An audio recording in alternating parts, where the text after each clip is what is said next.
നമ്മളിപ്പോൾ ZX പ്ലസിൻ്റെ ഏറ്റവും latest model ജനറേഷനിലുള്ള സ്വിഫ്റ്റാണ് use ചെയ്തുകൊണ്ടിരിക്കുന്നത്. 3 സിലിണ്ടർ എഞ്ചിൻ. ഇത് ഏറ്റവും ടോപ്പ് എൻഡ് വേരിയൻ്റുള്ള വണ്ടിയാണ്.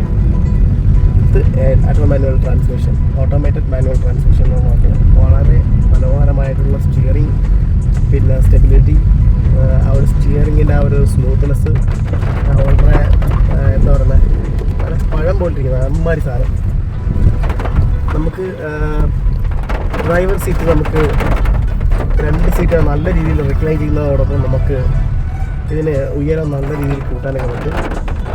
പിന്നെ നമുക്ക് എന്താ പറയണ്ടേ, എസ്പെഷ്യലി നമുക്ക് പറയുന്നത് ഈ ഒരു ക്ലസ്റ്ററാണ്. ടോപ്പ് എൻഡ് വേരിയൻ്റ് കാണപ്പെടുന്ന ഈ ഒരു ക്ലസ്റ്റർ നമുക്ക് ഫ്യൂൽ എക്കണോമി ഇങ്ങനെയൊക്കെ രീതിയിലാണ് കാണിക്കുന്നത്. ഇപ്പം നമ്മളുടെ ഒരു ഫ്യൂൽ എക്കണോമി എന്ന് പറയുന്നത് ഇതിനകത്ത് 70-80 സ്റ്റഡി ഡ്രൈവ് ആണെന്നുണ്ടെങ്കിൽ എങ്ങനെ പോയാലും 24 മേളിൽ നിൽക്കും. 23-24 എന്നുള്ള മൈലേജൊക്കെയാണ് നമുക്ക് ലഭിക്കുക. പക്ഷേ നമുക്ക് ഈ ഒരു ഷോർട്ട് റോഡ്സിനകത്ത് ഈ ഒരു വളരെ ചെറിയ വഴികളിലൂടെ ഇങ്ങനെ പോകുമ്പോൾ ഫസ്റ്റിലും സെക്കൻഡിലും ഇങ്ങനെ ഡ്രൈവ് പോകേണ്ടി വരുന്നതായതുകൊണ്ട് ഇപ്പം നമുക്ക് കിട്ടുന്നത് 17 മൈലേജ്. അതിവിടെ കാണിക്കും. നമ്മളുടെ ആക്സലറേഷൻ്റെ എല്ലാ രീതിയിലുള്ള കാര്യങ്ങൾ ഈ ഒരു ഡിസ്പ്ലേയിൽ നമുക്ക് കാണിക്കും. അതുകൂടാതെ നമ്മളുടെ ഒരു മിനി കൂപ്പറിൽ എങ്ങനെയാണോ ഇരുന്ന് വണ്ടി ഓടിക്കുന്നത് അതേപോലെ വിസിബിലിറ്റി ഉള്ളൊരു വിൻഡ് ഷീൽഡാണ്. വൈഡ് വിസിബിലിറ്റി നമുക്ക് കോർണർ വരയ്ക്ക് നല്ല രീതിയിൽ കാണാൻ പറ്റുന്നുണ്ട്. മാത്രമല്ല ഈ ഒരു സീറ്റ് ഹൈറ്റ് അഡ്ജസ്റ്റ്മെൻറ്റ് ഡ്രൈവർ സൈഡിൽ മാത്രമാണ് ഈ ടോപ്പ് എൻഡ് വേരിയൻ്റ് ഉള്ളത്. പാസഞ്ചർ സീറ്റിൽ ഇത് ലഭ്യമല്ല. ടോപ്പ് എൻഡ് വേരിയൻ്റ് കാര്യമാണ് ഈ പറയുന്നത്. ഏറ്റവും ടോപ്പ് എൻഡ് ആയിട്ടുള്ള നമുക്ക് ZX പ്ലസ് ആണ് നമ്മൾ കയ്യിലിരിക്കുന്നത്. Start stop ബട്ടണുണ്ട്.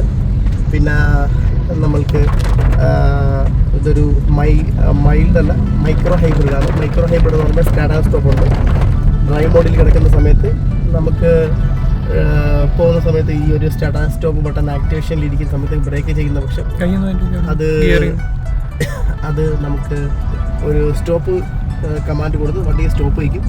ബ്രേക്ക് ചെയ്യുന്ന കാലെടുത്ത ഉടനെ സ്റ്റാർട്ട് ആവും വണ്ടി. ഇതാണ് അതിൻ്റെ ഒരു സ്റ്റാർട്ട് സ്റ്റോപ്പ് ഫംഗ്ഷൻ എന്ന് പറയുന്നത്. പിന്നെ വളരെ ചില്ലായിട്ടുള്ള എയർ കണ്ടീഷൻ നല്ല രീതിയിൽ പെർഫോം ചെയ്യുന്നു. അത് മാത്രമല്ല ബാക്കിലേക്ക് വരുവാണെന്നുണ്ടെങ്കിൽ ബാക്കിലൊരു ഫോൺ വയ്ക്കാനുള്ള ആ ഒരു ഹോൾഡർ കാര്യങ്ങളൊക്കെ ഉണ്ട്. പിന്നെ ബാക്കിൽ നല്ല രീതിയിലുള്ള വെൻസ് കാര്യങ്ങളൊക്കെ ഉണ്ട്.